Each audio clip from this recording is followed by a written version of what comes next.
I am only a man, and yet sometimes the green skin of unripened limes, or the rose or the gold of a naked heel, take hold of my heart and make it feel. And then I'm a god that tints and blends, loves and laughs and comprehends. Hunger and honor are my creed, and the splendor of a windy speed. And then I'm a wolf that glares and runs after the soft four-footed ones.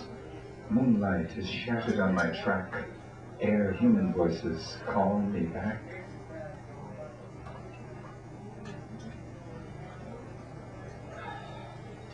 Dew on bamboo. Cooler than the dew on bamboo is putting my cheek against your breasts.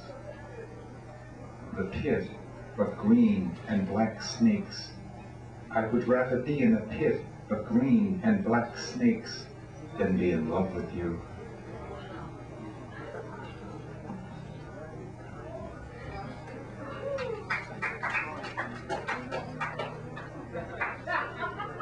I thought it was snowing flowers, but no, it was this young lady coming towards me.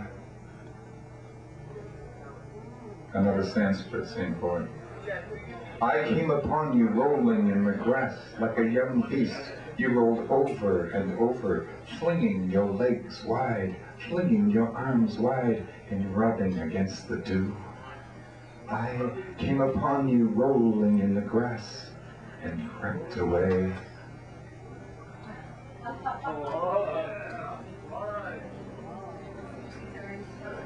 The night before last night, I heard that to make songs to girls and to make prayers to God were of equal value in the eye of time, provided, that is, that the prayers are sufficiently beautiful.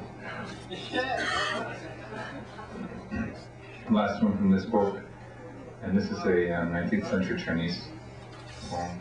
In fact, there's a few words about this later. This author, who's unnamed, the person who compiled this says this. I have to read this for you. It's called the title is called English Girl. This poem, which could only have been thought in a Chinese brain, thank you, is yet in a form very wide of modern Chinese tradition. His author who also wrote blah blah blah is an American-born Chinese, a valet by profession and by instinct, an artist, both in words and colors. But this is English Girl, and I thought I'd end on this from this book. I that lived ever about you never touched you, Lillian. You came from very far away, and devils with twitching faces all had their will of you for gold.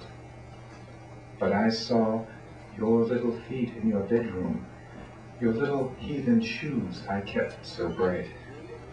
For they regarded not your feet, Lillian, but I regarded. Your little heathen stockings were mine to carry and to set out and wash. They regarded not your feet, but I that lived ever about you never touched you, Lillian. Their faces twitch more this frosty morning. They have put you in a heathen box and hidden your feet and carried you out to a frosty morning. They have passed with you over the foggy brook and looked like big blue men in the mist on the other side. Now only the mist and the water remain. They never regarded your feet, but I regarded, Lillian. Their faces twitched, but for the 7 years since I saw you, my face did not change. They never regarded your warm feet, but I regarded.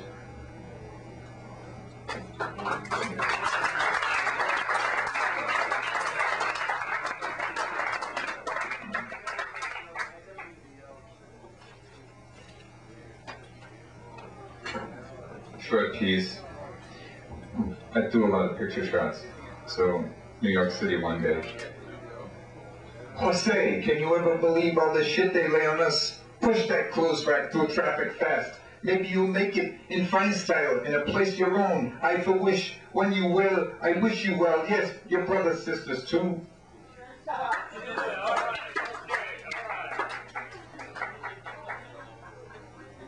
You got it, right there, Jack. All the way.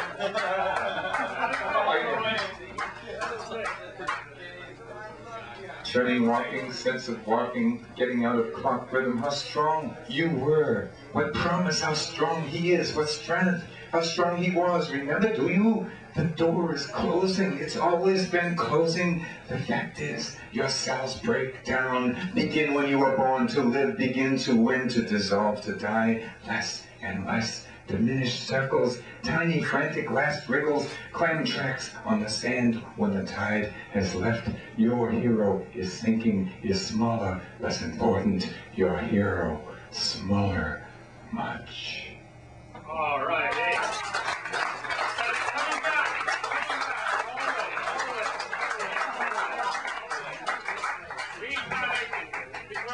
All the way. This is, I don't recommend this, but I'm doing it because I wrote it. Barrel against left temple, pulling the plug. Blood swirls counterclockwise below the equation found faulted.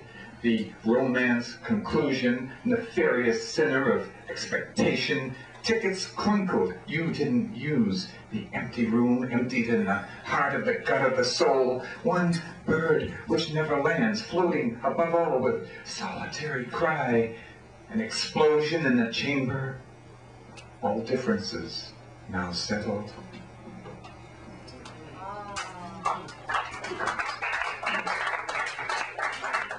And last shot. We'll be back. We'll take a 2-minute break after this piece.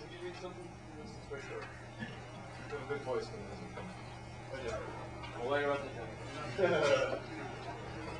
Oh, great, thank you. Indian Sanskrit.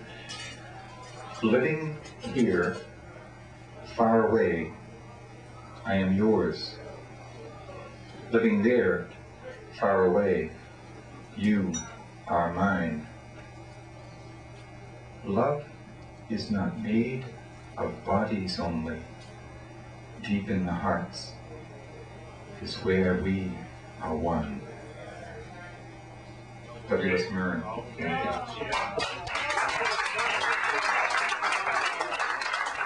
No, I can't read what I was going to read. Oh, God. Okay, thanks to Chris Fitzgerald. I'll ride out. Chris, thanks to you. That was a great shot, by the way. Let's have a hand for Chris. That was a great baseball shot. By the way, did you read over at the park today? Did you read over there? You should. That would have been a sensational piece. I'm gonna do this. Thank you for getting me off the hook, because I was going to do something serious. But this is a lament for the American working class. Instead. That's funny.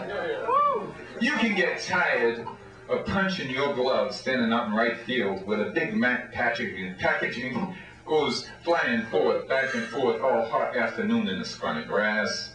It's easy to daydream out in right field on a long, hot afternoon when you don't get to bat for a half hour at a time. And when you do, the ball looks like the mosquito that kept you awake all last night. I mean, it's plain dull out in right field, so far away from where everything really happens. I mean, the sun's making a mirage between you and the infield.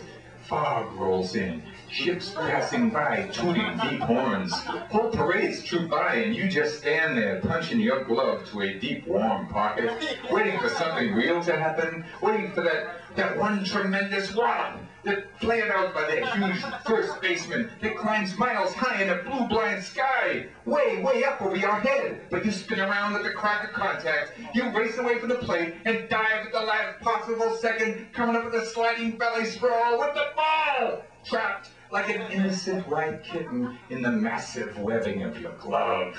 Wow, now that's worth waiting for. But you go back to punching your glove, standing all alone in right field on a long and hot summer afternoon.